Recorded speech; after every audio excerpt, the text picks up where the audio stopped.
The following is a true personal story of mine. Having posted this story previously on other subreddits, this story was accused of being fictional. However, the following events did in fact happen, regardless of if anything supernatural wasn't at play. If this story wasn't true, I wouldn't post it on this subreddit. I live in the far north of Scotland.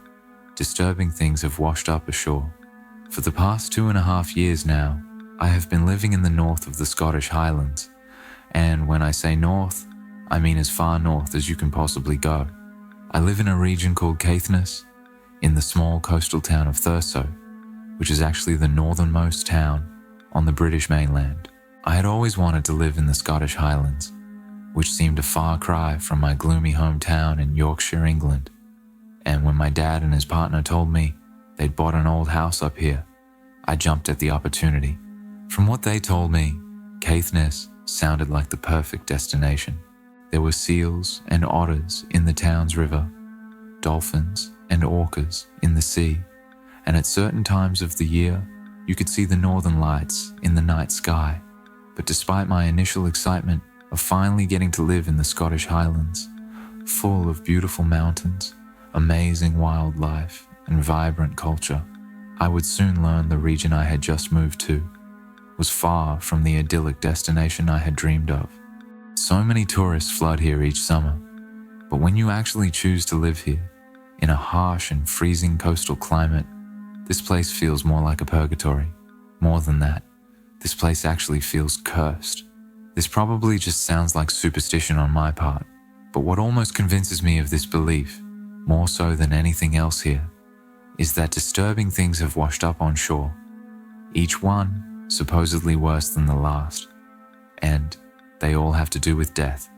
The first thing I discovered here happened maybe a couple of months after I first moved to Caithness. In my spare time, I took to exploring the coastline around the Thurso area.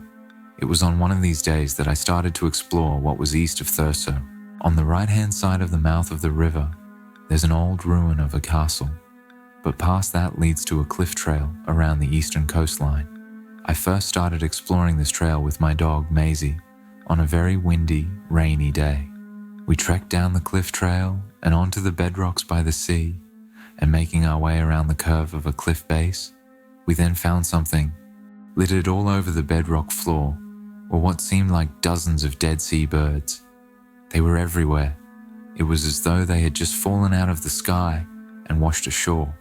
I just assumed they either crashed into the rocks or were swept into the sea due to the stormy weather.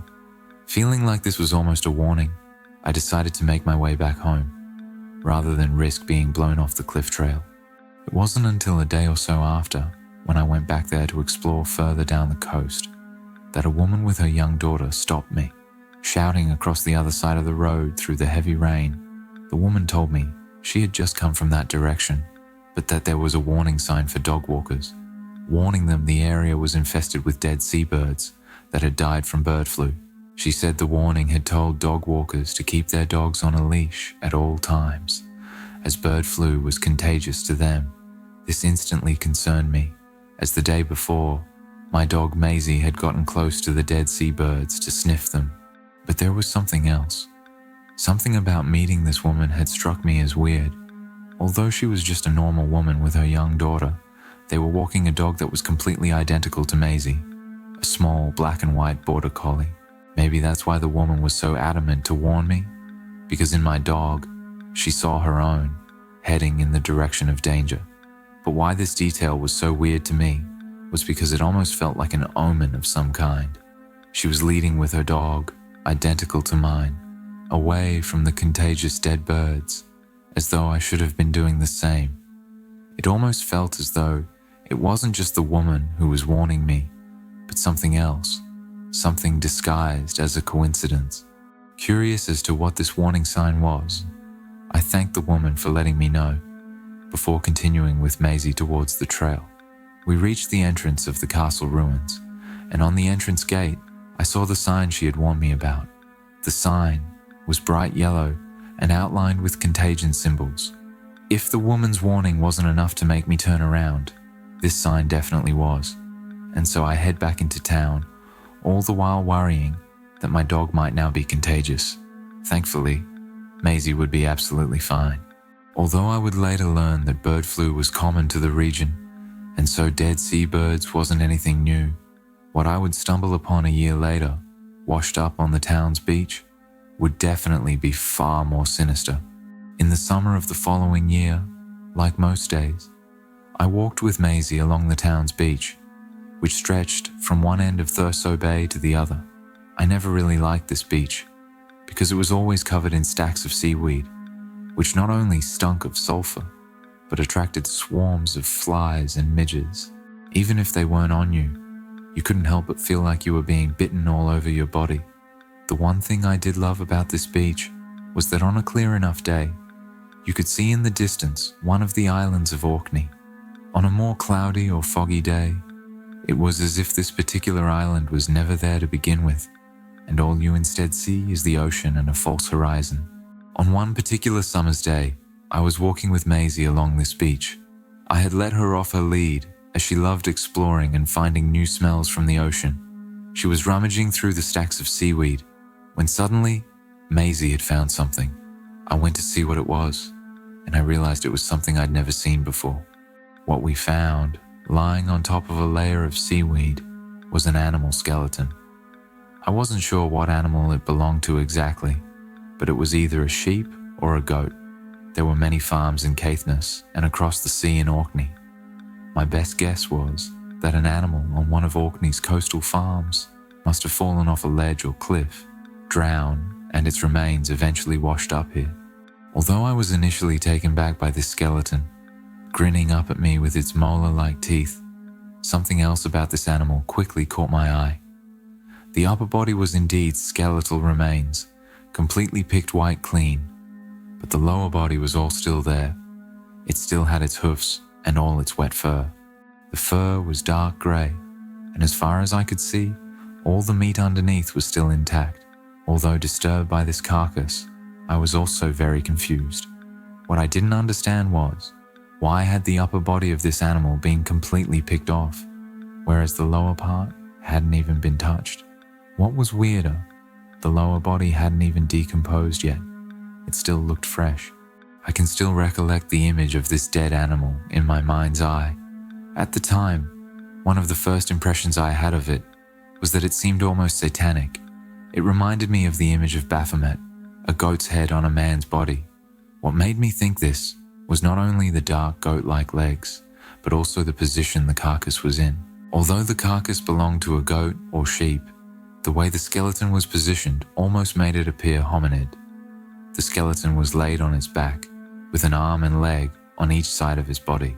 However, what I also have to mention about this incident is that, like the dead seabirds and the warnings of the concerned woman, this skeleton also felt like an omen, a bad omen. I thought it might have been at the time, and to tell you the truth, it was.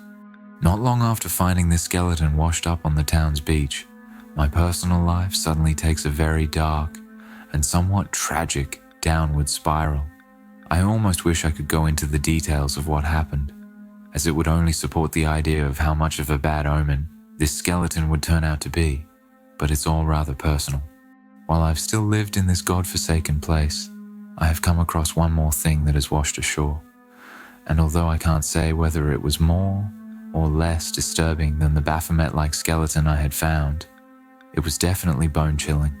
6 or so months later, and into the Christmas season, I was still recovering from what personal thing had happened to me, almost foreshadowed by the Baphomet skeleton. It was also around this time that I'd just gotten out of a long-distance relationship and was only now finding closure from it. Feeling as though I had finally gotten over it, I decided I wanted to go on a long hike by myself along the cliff trail east of Thurso. And so, the day after Christmas, Boxing Day, I got my backpack together, packed a lunch for myself, and headed out at 6 a.m. The hike along the trail had taken me all day, and by the evening, I had walked so far that I actually discovered what I first thought was a ghost town. What I found was an abandoned port settlement, which had the creepiest looking disperse of old stone houses, as well as what looked like the ruins of an ancient round tower. As it turned out, This was actually the Castletown Heritage Center, a tourist spot. It seemed I had walked so far around the rugged terrain that I was now 10 miles outside of Thurso. On the other side of this settlement were the distant cliffs of Dunnet Bay, which compared to the cliffs I had already trekked along, were far grander. Although I could feel my legs finally begin to give way, and already anticipating a long journey back along the trail, I decided that I was going to cross the bay and reach the cliffs, and then make my way back home.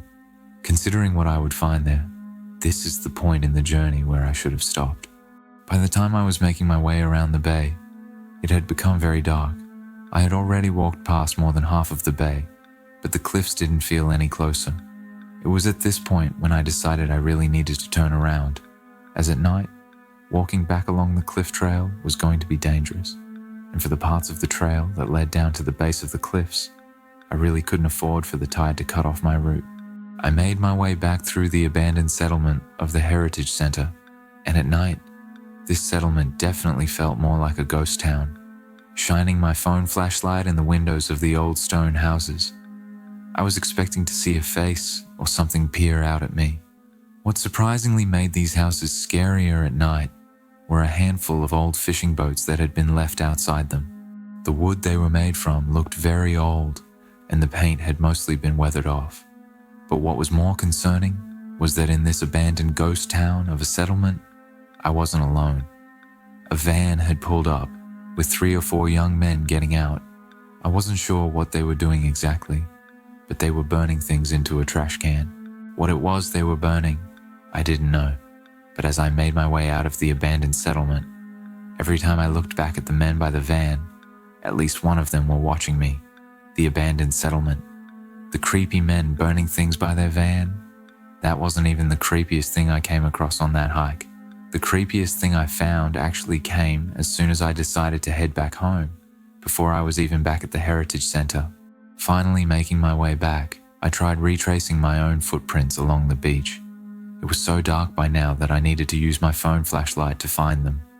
As I wandered through the darkness, with only the dim brightness of the flashlight to guide me, I came across something. Ahead of me, I could see a dark silhouette of something in the sand.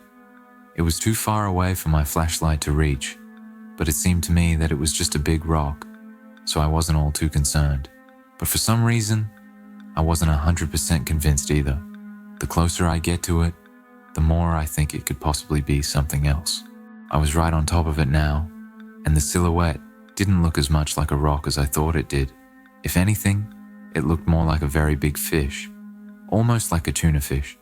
I didn't even realize fish could get that big in and around these waters. Still unsure whether this was just a rock or a dead fish of sorts, but too afraid to shine my light on it, I decided I was going to touch it with my foot. My first thought was that I was going to feel hard rock beneath me, only to realize the darkness had played a trick on me. I lift up my foot and press it on the dark silhouette, but what I felt wasn't hard rock. It was squidgy. My first reaction was a little bit of shock, because if this wasn't a rock, like I originally thought, then it was something else, and had probably once been alive. Almost afraid to shine my light on whatever this was, I finally work up the courage to do it. Hoping this really is just a very big fish, I reluctantly shine my light on the dark, squidgy thing. But what the light reveals is something else. It was a seal, a dead seal pup. Seal carcasses do occasionally wash up in this region, and it wasn't even the first time I saw one. But as I studied this dead seal with my flashlight, feeling my own skin crawl as I did it, I suddenly noticed something alarming. This seal pup had a chunk of flesh bitten out of it. For all I knew, this poor seal pup could have been hit by a boat, and that's what caused the wound. But the wound was round and basically a perfect bite shape. Depending on the time of year, there are orcas around these waters, which obviously hunt seals. But this bite mark was no bigger than what a fully grown seal could make. Did another seal do this? I know other animals will sometimes eat their young, but I never heard of seals doing this. But what was even worse than the idea that this pup was potentially killed by its own species was that this pup, this poor little seal pup, was missing its skull. Not its head, its skull. The skin was all still there, but it was empty, lying flat down against the sand. Just when I think it can't get any worse than this, I leave the seal to continue making my way back when I come across another dark silhouette in the sand ahead. I go towards it, and what I find is another dead seal pup. But once more, this one also had an identical wound, a fatal bite mark, and just like the other one, the skull was missing. I could accept that they'd been killed by either a boat, or more likely from the evidence, an attack from another animal. But how did both of these seals, with the exact same wounds in the exact same place, also have both of their skulls missing? I didn't understand it. These seals hadn't been ripped apart. They only had one bite mark each. Would the seal, or seals that killed them, really remove their skulls? I didn't know. I still don't. But what I do know is that both of these carcasses were identical, completely identical, which was strange. They had clearly died the same way. I more than likely knew how they died. But what happened to their skulls? As it happens, it's actually common for seal carcasses to be found headless. Apparently, if they have been tumbling around in the surf for a while, the head can detach from the body before washing ashore. The only other answer I could find was scavengers. Sometimes, other animals will scavenge the body and remove the head. What other animals that was, I wasn't sure. But at least now, I had more than one explanation as to why these seal pups were missing their skulls, even if I didn't know which answer that was. Although I had now reasoned out the cause of these missing skulls, it still struck me as weird as to how these seal pups were almost identical to each other in their demise. Maybe one of them could lose their skulls, but could they really both? I suppose so. Unlike the other things I found washed ashore, these dead seals thankfully didn't feel like much of an omen. This was just a common occurrence to the region. But growing up most of my life in Yorkshire, England, where nothing ever happens, and suddenly moving to what seemed like the edge of the world, and finding mutilated remains of animals you only ever saw in zoos, it definitely stays with you. For the past 2.5 years that I've been here, I almost do feel as though this region is cursed, not only because of what I found washed ashore. After all, dead things wash up here all the time. I almost feel like this place is cursed for a number of reasons. Despite the natural beauty all around, this place does somewhat feel like a purgatory, a depressive place that attracts lost souls from all around the UK. Many of the locals leave this place, migrating far down south to places like Glasgow. On the contrary, it seems a fair number of people like me have come from afar to live here, mostly retired English couples, who for some reason choose this place, above all others, to live comfortably before the day they die. Perhaps like me, they thought this place would be idyllic, only to find out they were wrong. For the rest of the population, they're either junkies or convicted criminals, relocated here from all around the country. If anything, you could even say that Caithness is the UK's Alaska, where people come to get far away from their past lives or even themselves, but instead, amongst the natural beauty, are harassed by a cold, dark, depressing climate. Maybe this place isn't actually cursed. Maybe it really is just a remote area in the far north of Scotland that has, for UK standards, a very unforgiving climate. Regardless, I won't be here for much longer. Maybe the ghosts that followed me here will follow wherever I may end up next. A fair bit of warning. If you do choose to come here, make sure you only come in the summer. But whatever you do, if you have your own personal demons of any kind, whatever you do, just don't move here. I don't know what possessed me to post this, but here goes. First off, this is a true story. Not a story that's scary because it's labeled as true. So, rewind a handful of years back to 14-year-old me and my best friend at the time. We had been goofing off all day outside because it was the summer, and we finally decided to come back in to the safety of the air conditioning. We had the kind of dynamic that when you started laughing, It would get progressively worse until your belly was shaking and your lungs were begging for air.